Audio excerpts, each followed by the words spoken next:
Welcome to Last Word, Mr. Chris Pobst, and I'm David Jenkins, and it's our Christmas show. Christmas show. And I'm not feeling very festive, apparently. Normally I dress up, I have like a little elf outfit on, a bad sweater or something. I'm just completely, Christmas has snuck up on me this year. This is what the fans tune in for around Christmas, is to see how goofy you look in your Christmas garb, and then you don't deliver. I know, I didn't deliver. I don't know, maybe I'll have to dress up like for Valentine's Day or something as Cupid or something, or I'll have to do something. I'll have to make up for it. Or no. I didn't say I was going to wear tights. I'm just now trying to put the outfit together, and I'm thinking we don't maybe need to see all that. Oh, well, whatever. Anyway. I'll not dress up. That's fine. I'll not dress up. Happy holidays, happy Star Wars days, and hope everybody went out and watched the movie and stuff like that, and get ready for the Christmas tournaments, and that's what we're here to talk about today. Yeah, lots of Christmas tournaments. For me, it's kind of we talk about the unofficial kickoff to basketball. This is this is the official kickoff. It's when you get to see a lot of the teams that you kind of, we had the SEMO conference tournament. It's kind of a good, gets you really into it. But this is kind of this gets you into the meat and potatoes part of the schedule. Once you get through the Christmas tournament, you kind of see who's who after these tournaments, and you have a good idea of what everybody has. And I always enjoy the tournaments, especially Bloomfield. That's kind of the one that I've always been to, and it's a good time to watch some basketball. I agree. See who can upset the top teams in the area, and usually you don't have a lot of those, honestly, across the board. Bloomfield, I think it provides the most at the time, but yeah, just kind of flipping through the 61st annual Christmas tournament edition. Bloomfield, hot off the presses, baby, from yours truly at the Saxon Standard-Democrat and the hardworking folks at our newsroom. But yeah, I think it's going to be a good tournament, and Dexter, obviously the number one seed, and a lot of people have probably heard that. And they have two wins on the season, and they're the number one seed on the for the Christmas tournament. But it's justifiable. I can see that they play the gruesome schedule. They are the best team in the field, no matter if they have just two wins or not. With a big win over Charleston and a huge win over Richland. So yeah, it's kind of, we got a preview of that first round matchup real quick. The thing you look at is you look at their 5 losses. Yeah. All of them, with the exception of the Sykeston game, were close. Mm-hmm. Close loss to Charleston, who, that's enough said. Close loss to Jackson. Should have beat Jackson in my mind. Close loss to Cape Central, who played Sykeston to the wire. Close loss to Notre Dame. Everything, they're playing these really good teams really close. Yeah. And so when you get into this tournament, which with the caliber of teams that aren't quite up to that, my only question is Dexter going to be able to raise their level to the games that they've been playing? Yeah. Because you can. You look at the tournament. They've got the first seed. They just beat Richland by 100 the other night. You would assume that that's going to happen again. You would like to think so. But then in the second round, they could have Kennett. And that's a game that if you don't come to play, Kennett is down this year, but if you don't come to play, Dexter could easily get upset in that game. Absolutely. So, they better come to play in those games, and if they do, I think they have a great chance to win this tournament, but they better show up. They have a hard road, and this top half of the bracket, this is no pushover by any means. You meet Kennett in the second round. That's, like you said, that's no pushover. Potentially Malden or East Prairie in that next. I would think that they would move on to that next round, Malden, East Prairie, and Malden is almost as good as. You can kind of put them just in the middle tier of a lot of teams. I saw them at the Orion tournament. They got a lot of firepower, can shoot the ball really well. East Prairie's having a really good year. Another can just put up points left and right for them too. So that's going to be an interesting semifinal if that is the case. And South Penn, I don't want to throw them under the bus either. They're number 8 seed. South Penn, they're having a pretty good year, and I think 2 losses on the year for them. And they're wanting to prove themselves. And it's a tough top half of the bracket, which should normally be kind of easier for a number 1 seed, but that's kind of a tough one. Yeah, that's a tough one for them to go through. You look at the bottom, and it's not any easier. You have absolutely. Hayti, who's a good team, and Bernie, who's undefeated right now. And I think Bernie's kind of slipped under the radar this year. They have everybody back from last year, and they're playing really well right now. With Donovan and Portageville in there too, and even the hometown Bloomfield, who always plays well in their own tournament. So you've got some teams down there. That's going to be a bracket that's going to be tough to get through. I like Portageville at 7 just to kind of sneak in and maybe make some things happen. They're very athletic. Ian Torrey is one of the better players around that can get to the rim and do a lot of good things. Seem to be a little bit deeper this year. I didn't get to see their full squad against East Prairie earlier in the year, but I like them at number 7 to kind of be a little dark horse to make a little run.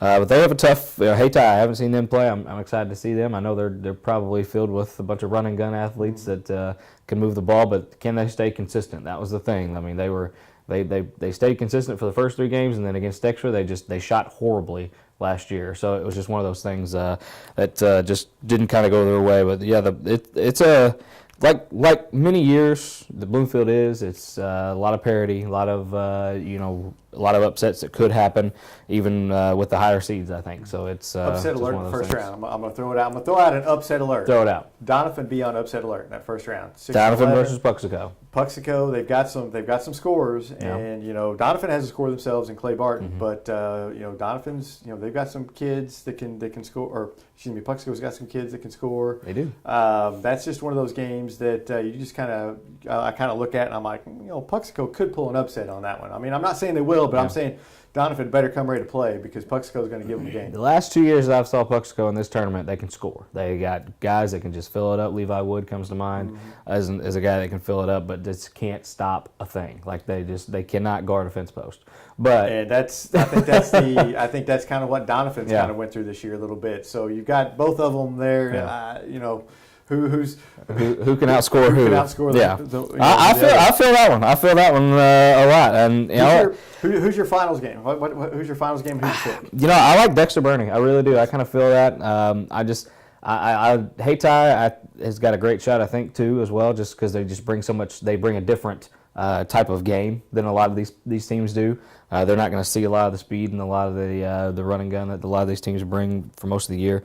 But I like Burney. They're playing well, and who wouldn't want a Dexter Burney final at the Bloomfield Christmas Tournament? Yeah, I mean that would be awesome. That's a dream matchup, I guess. In my mind, that's what I want to see. That was what you took the words out of my mouth. Dexter Burney with Dexter winning a close one at the end. Yeah. That would be a great tournament for I think Bloomfield people would like that tournament if Bloomfield couldn't win it. So I think they would really like that. But like you said, you can't sleep on Hayti, but I'm telling you, I think Portageville could sneak in there. I think Portageville really could sneak in there and make some noise. And don't sleep on East Prairie either. East Prairie is a team that can score enough to knock a team off if they're not shooting well. For sure. East Prairie at the 5 seed, I like them there as well. They're going to have to, if they make it to the semifinal, they got to beat a tough Malden team and then face Dexter. I mean, I like East Prairie a lot too this year. They've had one slip up against Chaffee. That was a game that kind of they lost to Chaffee. That's kind of a big glare on their record. But I was just looking through the past games, and I'm not seeing many, if any, Dexter Burney championships. Never happened. So there you go. That would be something to look forward to, I think, and that would be a night to be there. Plenty of Stuyvesant County tournament championships between the two, but there's been some semifinal games between the two, but never a championship game. And I think that would that would fill that place. That'd Absolutely. be a lot of fun.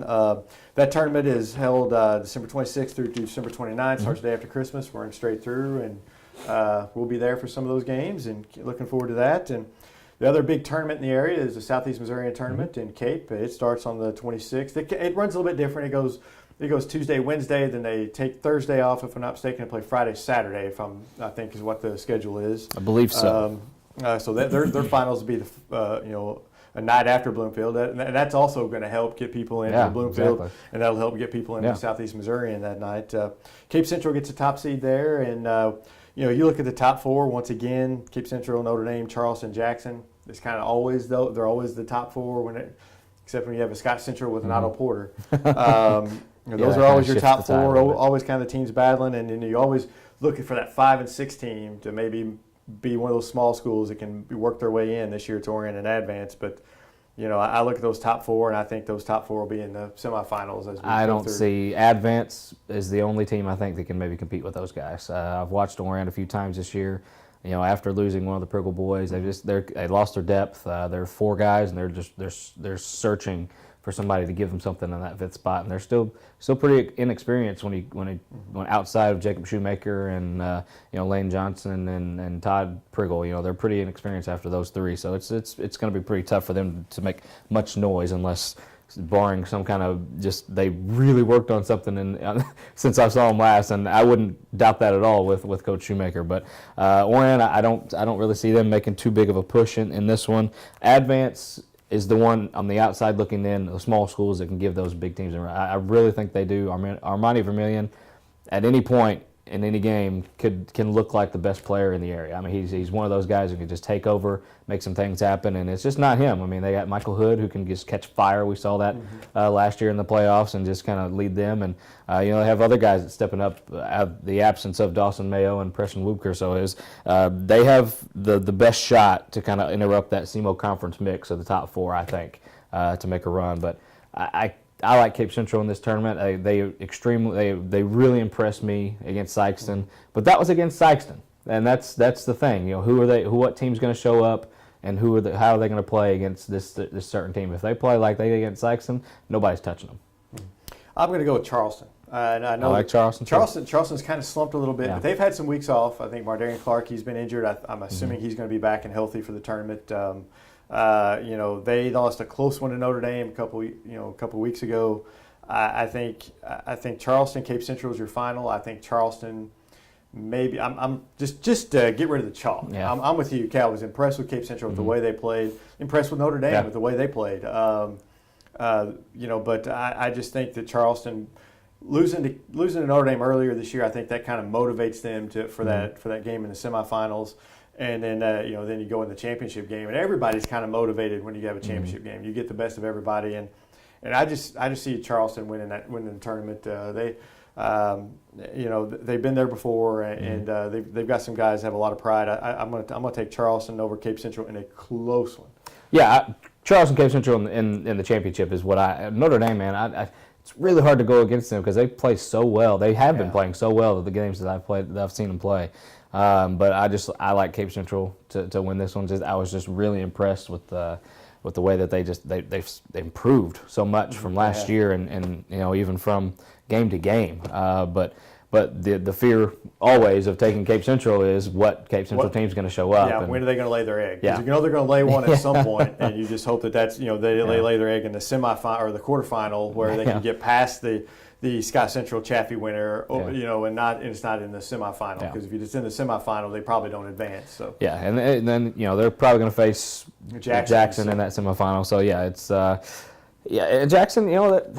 If they put it together, they're a team that can definitely easily win this as well. They just haven't put it together all yet this year, and it's still pretty early. I'll say this: when you get to the semifinals, it's going to be extremely competitive. It's just getting to those semifinals. There's just not many competitive games going to be going on, except maybe your Scott Central Chaffee, some of your lower schools that aren't going to win the game, but you'll have some good games there. But as far as your teams are going to win it, until you get to the semifinal, I think they've got pretty good sailing. I don't see a dark horse lower seed other than maybe Advance. I mean, they're a team that can disrupt the flow a little bit, disrupt the status quo, if you will, and they're going to be going against Charleston, so that's a tough. And if I'm not mistaken, maybe that was Orion a few years ago or last year that gave Orion a game. Yeah.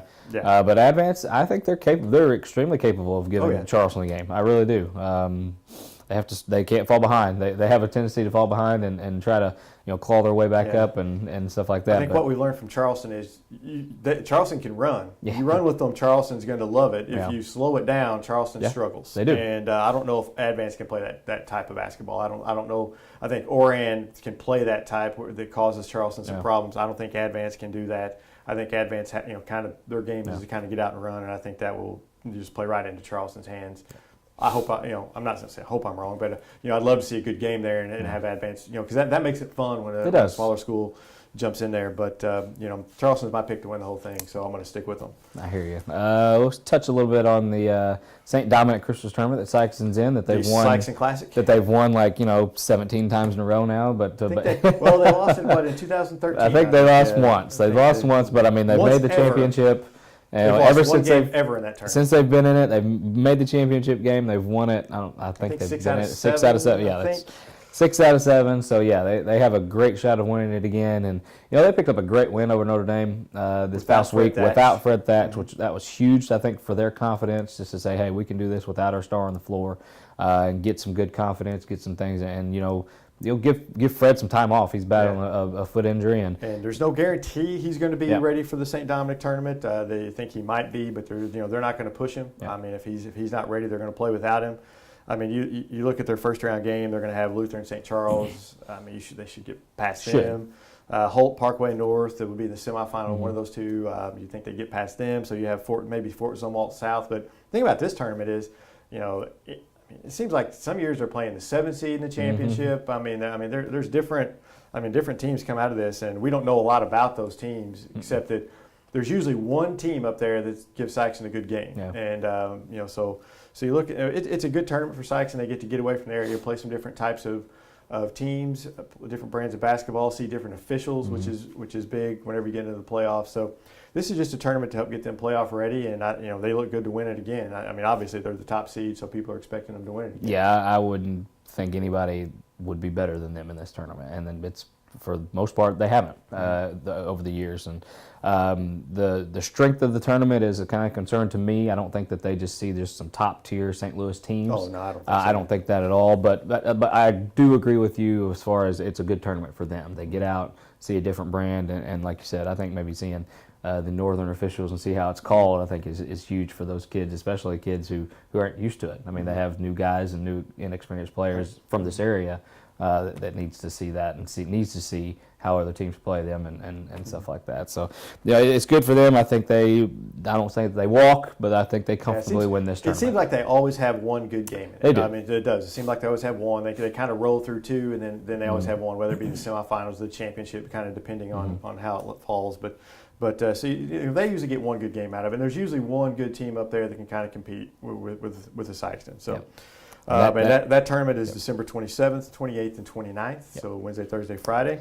Another tournament that runs those same days is Carbondale, which we've got a couple of Southeast Missouri schools in there, and so they went ahead and paired them off in the very first game. Saxon and Toumament, they're gonna tip it off at 3:00 on Wednesday and play. So one of them will go to the winners bracket, one of them will go to the losers bracket, and my guess will be Saxony will go to the winners bracket. Saxony is I'm excited to see them at least once. I hope I get to see them at least before the playoffs start.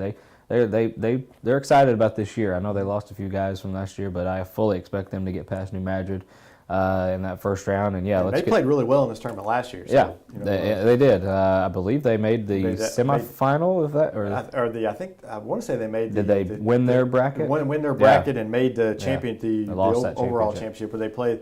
It's kind of weird how they do that. If you don't know, they have like the smaller schools in one bracket, the larger schools in the other bracket. Then they have the two bracket winners play each other in the championship. And the bracket that Saxony and New Madrid are in, here's some of the other teams. You might have heard of a few of these teams. Meridian, they play some teams in this area. They're not super strong, but they're not terrible. Not University, Memphis High School, or excuse me, Meridian, St. Mary, Murfreesboro, Lake County. Lake County, there's been we played some there, but Cardinal Ritter maybe. Cardinal Ritter. They're in their side of the bracket, so and they're always good. So that's a tough bracket that they're in. So if they come out of that bracket, it's a feat. That the big school bracket as well is usually impressive. They usually have one or two good teams. Yeah, they've got some good teams this year from outside the area. I'll just run through them real quick. University of Memphis High, Union City, Marion, McClure, Carbondale, Logan County, Memphis Central, and Covington, Tennessee. And Carbondale is really good this year. Yeah. So it's a good bracket. It's a good tournament. It's a good it's a good test. And Saxony they'll get tested. I think so too, and I like it for New Madrid to see Saxony as well. I mean, it's going to be a good test for because they're inexperienced. They had a decent showing, I think, for them in the SEMO conference tournament, and hopefully they can get some good experience over there. And they like that tournament as well to get them away, get to see some different teams, and see what they can do. One other tournament in the area that also runs December 27th through the 29th is the Poplar Bluff Showdown. That tournament has the most talent of anybody around here, and it has the fewest people in the stands. Nobody sees them. And you hate that, but you don't know anybody, and it's just Poplar Bluff gets Fayetteville, Arkansas in the first round. Okay. Pretty excited about that one. Cordoba, Tennessee against a team from Milwaukee, and that's a Jonesboro, Arkansas, who I believe won it last year, if I'm not mistaken. They're really good again this year. Beat Vashon a few weeks ago, and they'll take on Christian County from Hopkinsville, Kentucky. This is on the other side of the bracket, the Poplar Bluff, so these are going to be the 4 best teams. CBC and Humboldt, Tennessee will play in the other game. So, because Poplar Bluffs, they're going to make sure that bracket where they may get a chance to get a win or 2 over there. I mean, it's tough. I'm sorry. The teams that they bring over, it is tough, man, because they are really good. It's extremely tough. Really good. Those are some really good teams, and I joke, but that's kind of been the ongoing joke. The Poplar Bluff always puts the 4 best teams on the other side of the bracket, so they can maybe have a chance to get to that championship. But those are good teams. You're bringing in teams from Milwaukee. You're bringing in teams from Humboldt, Tennessee. Yeah. Those. Kudos to Milwaukee, man, for driving all this way and coming to this tournament. That's a commitment. Yeah. To Poplar Bluff, Missouri. Okay. To Poplar Bluff, Missouri. They know that they're going to see good teams, and that's the thing. There's good talent. They've had teams from Atlanta. They've had teams. They've had teams from all over, and it's a very well run tournament. It's a fun tournament. It's just it just doesn't get a lot of because of all the other tournaments going on. You just don't get a lot of other people in there to watch it. But it's still a very fun tournament. Great talent. It is. Look forward to all these Christmas tournaments and.